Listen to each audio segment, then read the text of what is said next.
In the aftermath of the Second World War, victory parades filled the streets of London, New York, and Moscow. Smiles were captured in photographs, flags were waved, and speeches declared that tyranny had been defeated. Yet beneath the surface of celebration, another reality lingered. One of sealed envelopes, locked steel cabinets, and corridors patrolled by men who carried secrets heavier than medals. The war had ended, but what was uncovered in its shadows was considered too dangerous for the public to know. Files stamped classified and most secret were hidden in vaults, their contents deemed too destabilizing, too shameful, or too damning to be released. For decades, these documents lay untouched, buried by governments that wanted to preserve their own narratives of heroism and moral clarity.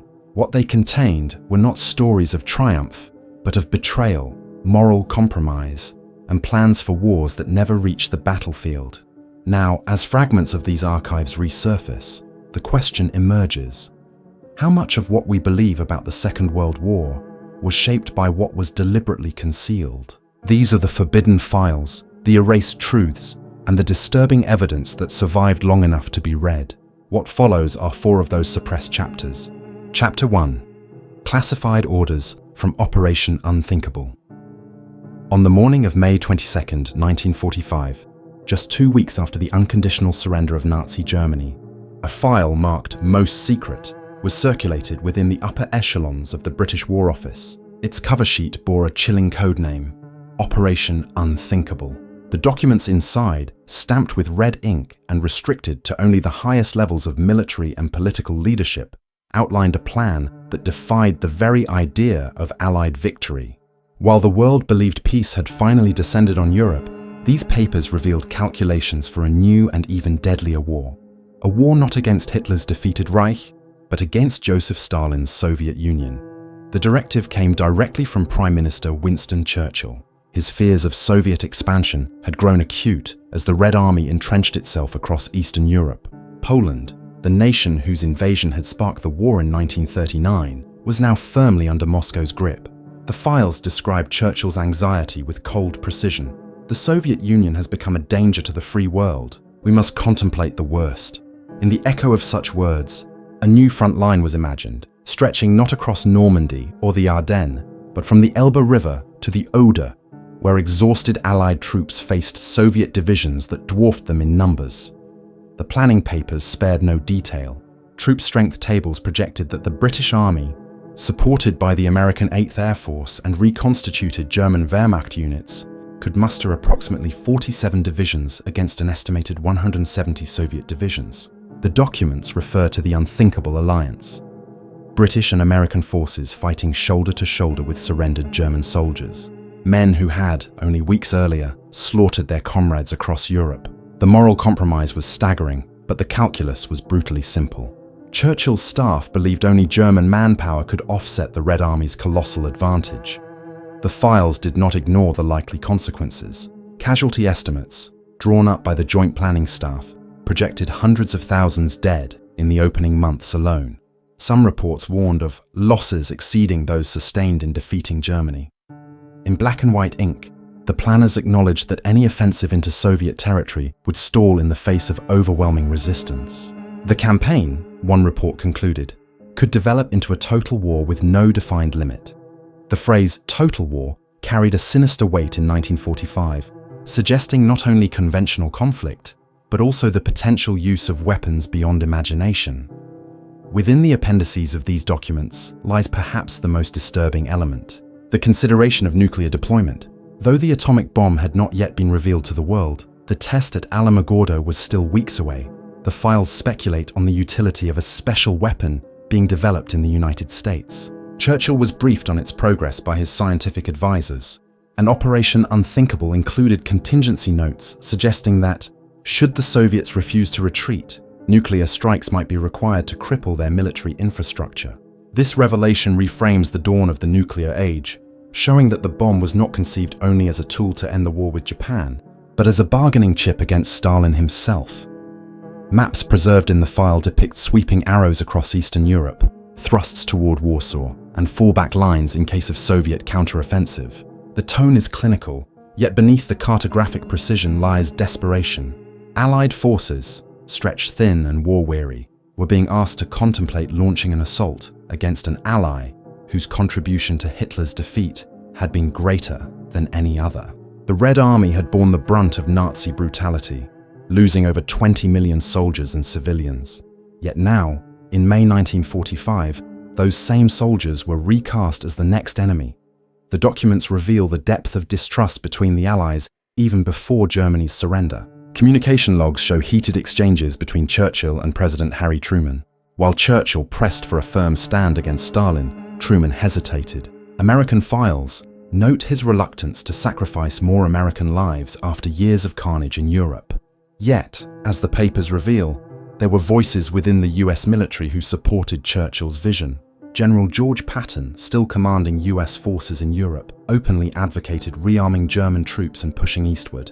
His frustration with Soviet occupation was so fierce that some historians believe he was silenced before he could press further.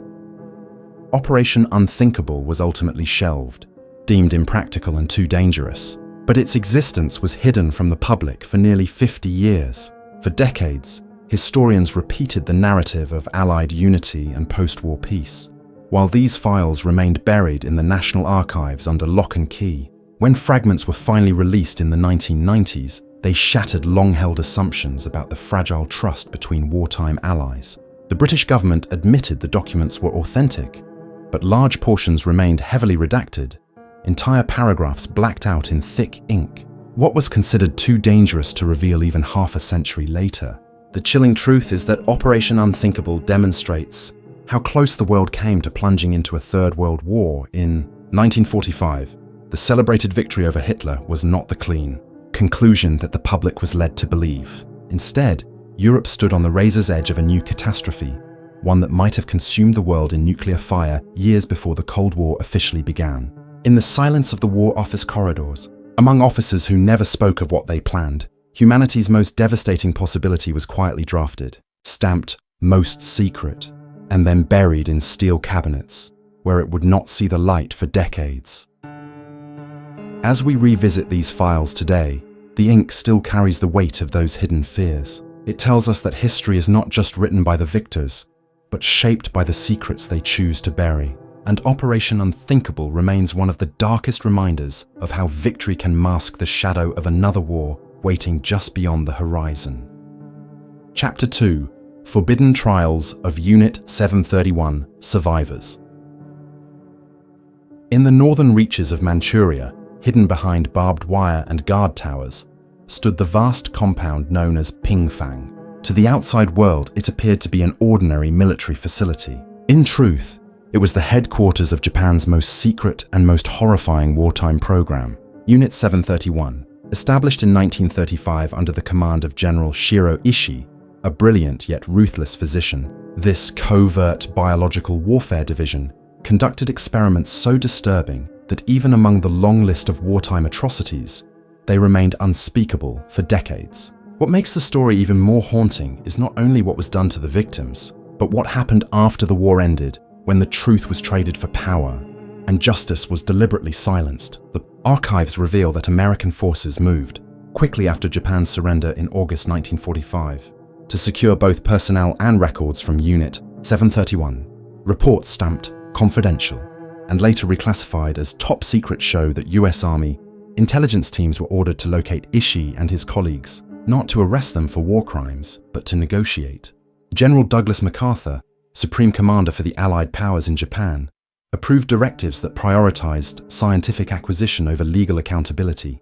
The files detail a chilling exchange: immunity from prosecution in return for full disclosure of biological warfare research.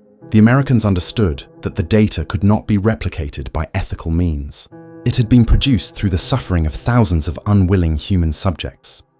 Survivors' testimonies, collected in interviews suppressed for decades, describe experiments that read like something out of humanity's darkest nightmares. Prisoners, Chinese civilians, Korean nationals, Russian POWs, and even Allied soldiers were subjected to deliberate infection with plague, cholera, anthrax, and syphilis. Some were locked in pressure chambers until their lungs collapsed. Others were exposed to freezing temperatures until frostbite blackened their limbs, after which they were amputated or thawed to observe the effects. The most disturbing depositions record vivisections performed without anesthesia, organs removed while victims remained conscious, their screams echoing through the sterile halls of the laboratory.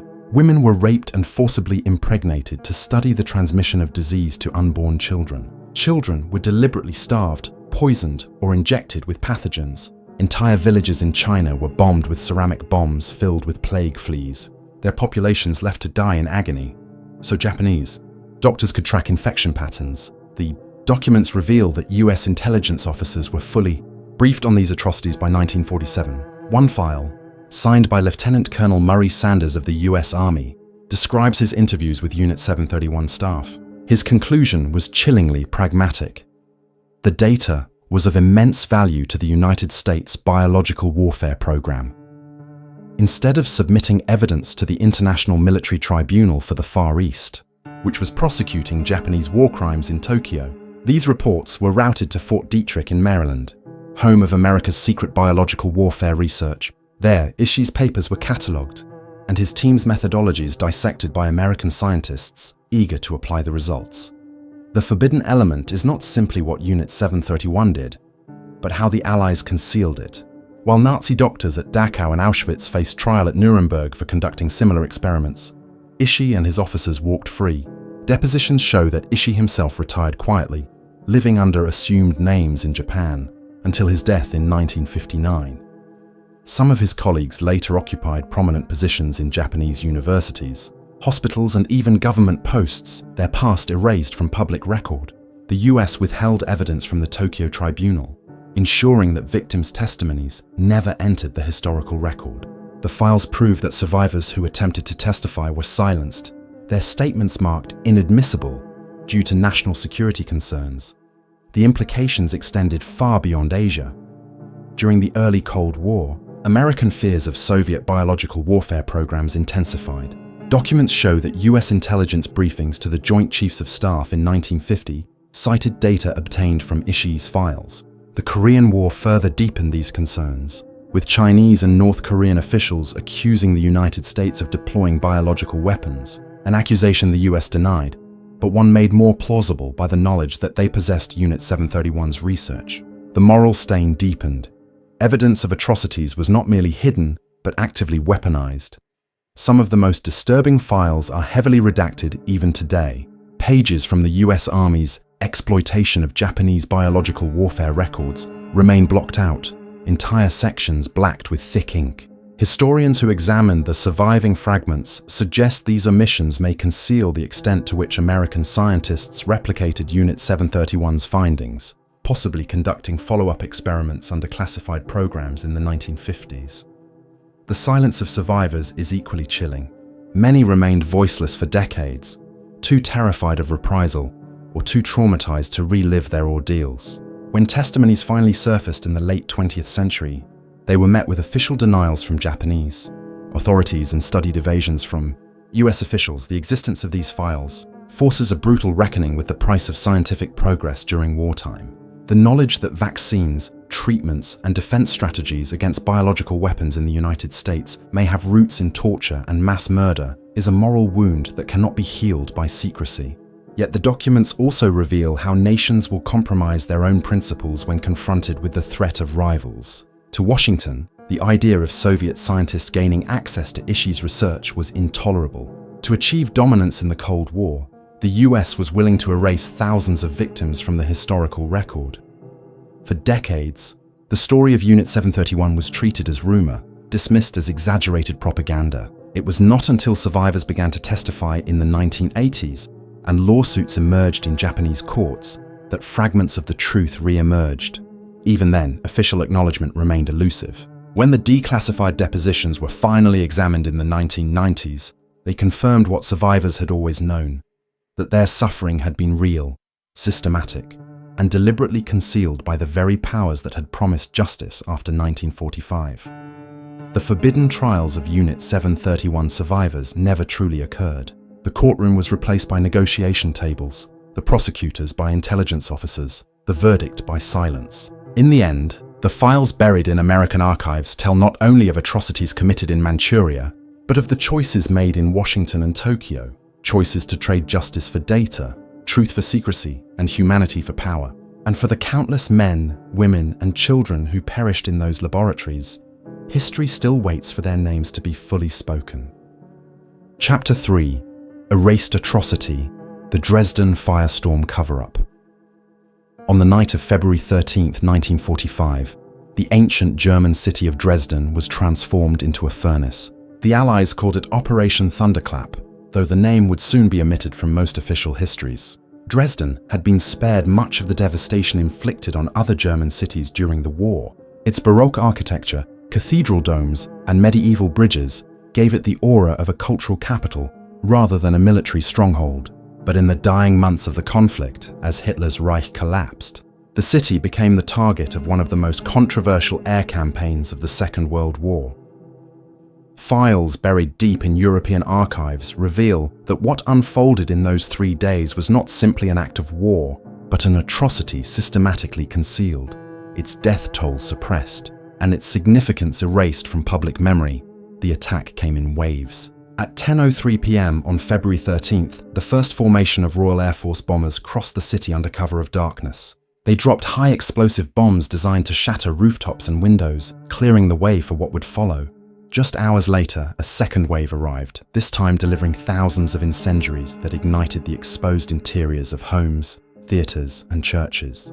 Witness reports describe the city glowing from miles away, a swirling vortex of flame consuming entire districts. Asphalt streets melted, oxygen was sucked from shelters as a firestorm raged with winds exceeding hurricane force. Thousands suffocated in basements, their bodies preserved by the lack of oxygen, while flames roared above. Others fled into open squares only to be incinerated by walls of fire reaching over 1,000 degrees Celsius. On February 14th, as survivors clawed through rubble, American bombers of the 8th Air Force arrived in daylight, pounding the city center again. By the end of the 15th, Dresden lay in ruins, its once celebrated skyline reduced to smoldering ash. Yet the destruction was only part of the tragedy. Buried files reveal that Allied intelligence knew Dresden contained little in the way of strategic military infrastructure. The city held no significant arms factories, few troop concentrations, and minimal industrial output. What it did hold was a swelling population of refugees fleeing the Eastern Front, thousands of civilians who had crowded into Dresden seeking safety. The targeting of this city was not tactical, but psychological, an attempt to break German morale by unleashing sheer terror. Internal RAF memos, declassified decades later, confirm this chilling intent. One planning note refers to Dresden as an exemplary measure of terror. Another document, marked secret, explicitly states the goal was to show the Russians what Bomber Command could do. This revelation cast the operation in a darker light. Dresden was not just a strike against Germany, but also a message to Stalin, a display of firepower meant to influence post-war negotiations. In this light, the bombing was both an act of war and a prelude to the Cold War, a brutal reminder of the lengths the Allies would go to shape the balance of power. The number of dead became the most suppressed element of all. Early German reports estimated up to 135,000 fatalities, a figure supported by rescue workers who witnessed streets filled with charred corpses and mass burial sites stretching across the city. Yet official Allied statements quickly revised the toll downward, citing figures between 25,000 and 35,000. Files from British intelligence show deliberate instructions to neutralize enemy propaganda by dismissing higher estimates as Nazi exaggerations. The directive was clear: conceal the true scale to protect Allied moral authority. At Nuremberg, Dresden was scarcely mentioned, omitted to prevent accusations of equivalence with Axis war crimes. Survivors' testimonies were excluded from the tribunal's proceedings, silencing those who had witnessed the city's annihilation. Suppressed photographs capture the devastation with unbearable clarity. Rows of corpses laid out in public squares, their skin burned away, their identities lost. Eyewitness accounts describe rescue teams finding mothers clutching children fused together by fire. Entire families vanished without record, their names never entered into casualty lists. The archives contain chilling references to incinerated civilians being shoveled into mass cremation pits, the heat from the still-burning ruins used to ignite their remains. These details remained hidden from public knowledge for decades. their exposure considered too damaging to the Allied narrative of liberation. The cover-up extended beyond numbers. In post-war publications and official histories, Dresden was portrayed as a legitimate target, its destruction justified as part of the effort to cripple German logistics. The files prove this was a deliberate distortion. American cables from early February 1945 noted that Dresden's railways were of limited importance. Even British intelligence conceded the city's value was secondary. Yet the order went ahead. Why? Because the bombing was not about necessity, but demonstration. It was a message written in fire, both to Germany and to the Soviet Union, a show of dominance at the twilight of the war. For decades, survivors struggled to tell their stories. Many were dismissed as exaggerating, their trauma overshadowed by narratives of Allied heroism. It was only when declassified files surfaced in the 1970s and 1990s that historians began to acknowledge the scale of what had been hidden. The truth is uncomfortable. The Dresden Firestorm was not simply a military operation, but a deliberate act of terror, one erased to preserve the myth of moral purity on the Allied side. The documents buried in archives force us to confront this reality, to see the smoldering ruins not as collateral damage, but as evidence of a choice deliberately made and then deliberately concealed. The erased atrocity of Dresden challenges everything we think we know about the war's final months. It exposes the malleability of official history, how casualty lists can be rewritten and testimonies silenced. And it reminds us that even in moments celebrated as triumphs of freedom, shadows linger, shadows filled with the smoke of burning cities and the silence of victims never counted. Dresden was not just destroyed, it was buried under layers of denial, its firestorm extinguished in the official record, until the forbidden files once again brought its devastation into the light. Chapter 4: Hidden Pact. Stalin's secret prisoner transfers. Amid the celebrations of victory in Europe, trains rumbled eastward in the shadows. They carried not supplies, not returning soldiers, but millions of men, women, and children whose names would be erased from history. The operation was codenamed Keelhaul, and it unfolded between 1944 and 1947 under the guise of Allied-Soviet cooperation. At Yalta, Roosevelt, Churchill, and Stalin had agreed that all Soviet citizens liberated by Allied forces would be repatriated to their homeland. But the buried files tell a far darker truth. The Allies did not merely return Soviet citizens. They forced back émigrés, prisoners of war, anti-communist fighters, and entire displaced families, many of whom had never been Soviet citizens at all. What awaited them was not homecoming, but execution, gulag, or starvation in the frozen wastes of Siberia. The secret orders detail scenes that would chill even hardened soldiers. In May 1945, in Austria's Drauberg Valley, British forces rounded up tens of thousands of Cossacks, men who had fought alongside German units, but also women, children, and elderly who had fled the Soviet regime decades earlier. Assured they were being transported to safe camps in Italy, they boarded trains willingly, some even singing hymns. But when the convoys reached the handover points, Soviet NKVD officers were waiting. The British files record what happened next, only in cold language. Transfer complete. Survivor testimonies, buried in appendices, describe panic, suicides, and mass executions at the rail yards. Some threw themselves into rivers rather than face forced repatriation. Others slit their wrists or hanged themselves in barns, unwilling to be delivered to Stalin's justice. Operation Keelhaul was not confined to Austria. In Bavaria, American troops carried out similar handovers, sometimes at gunpoint. Secret memoranda between US Army officers acknowledged that many of those delivered were not Soviet citizens at all. Ukrainians, Poles, and Baltic refugees, who had fled Bolshevism decades earlier, were nonetheless handed over as Soviet nationals under the broad definitions agreed at Yalta. The deception was deliberate. One British document, dated July 1945, instructed commanders to avoid informing displaced persons of their ultimate destination. In other words, they were to be lied to until the moment they were delivered into NKVD custody. The moral compromise is laid bare in communications between Churchill and Roosevelt. The files confirm that both leaders were aware of Stalin's intentions. Reports from intelligence officers had made clear that repatriated individuals were being executed or imprisoned upon arrival. Yet the political calculus prevailed. Stalin's cooperation was essential for the final defeat of Japan, and later for maintaining post-war stability in Europe. To secure his favor, millions of lives were quietly sacrificed. The files record entire battalions vanishing overnight. Anti-communist fighters, who had fought against the Nazis in Eastern Europe, found themselves betrayed by the very allies they believed would protect them. The secrecy was relentless. At Nuremberg, when Soviet prosecutors attempted to highlight certain crimes against Soviet POWs, Western officials ensured Operation Keelhaul was never mentioned.